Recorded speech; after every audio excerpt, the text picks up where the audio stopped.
Isfandiyor aka, liftingiz ishga tushdimi? Lift ishga tushdi. Test qilib ko'ramizmi? Test qilib ko'ramiz. Bu qaysi bu? Gruzovoymi yo oddiysimi? Gruzovoy, kattasi bu. Hali apshifka qilmadinglar? Yo'q, endi qilinadi. Bugun xudo xolisa qilinadi. Necha tonnali bu? 1 tonnali? 1 tonnali lift. 12 ta odam. 12 ta odam bemalol sig'adi. Yaxshi. Tepada eshiklarni qo'yishyaptimi? Tepada eshiklarni to'xtatdik. Sababi tepada polностью malarkani qilib bo'lganimizdan keyin, keyin eshiklarni qo'yamiz degan.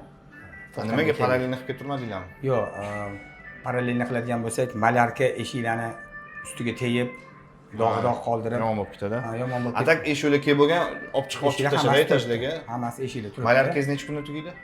Malarkam bir 10 kunlarda xudo xolisa tugab qolsa kerak. Bu blok tugab bo'lib, laklarni sepib bo'lamiz, keyin eshik uстановкасы qaytadan davom etadi.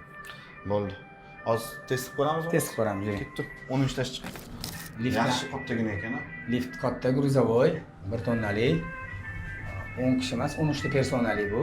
Ichini bitta apshifka qilishimiz qoldi. Shu bilan xudo xolisa hammasini berib yuboramiz. Narigi blok liftini qo'yib bo'lmadi hali. U blok lifti ham ishlayapti. Ishlayaptimi? Ishlayapti. U blok lifti ham ishlayapti. Bu ham testda. Uni ham apshifka qilamiz, xudo xolisa. Vijitiliga beramiz, ishlatib turishiga. Yaxshi, remont paytda muammo bo'lmasin. Remont qilgan payt. Eshiklarni necha kunda qo'yib bo'ladi? Malarkadan keyin qo'yishni boshlasa. Taxminan 6-7 kun ichida 8 ta eshikni qo'yib bo'ladi. Hammasini. Vaqt ketmasin. Tez qo'yib bo'ladi. Oyoqgacha qo'lni topshiryapsiz. Shunaqa. Narigi podyezdni malarkasini bundan orqaroqda, uni Sal orqaroqda bu.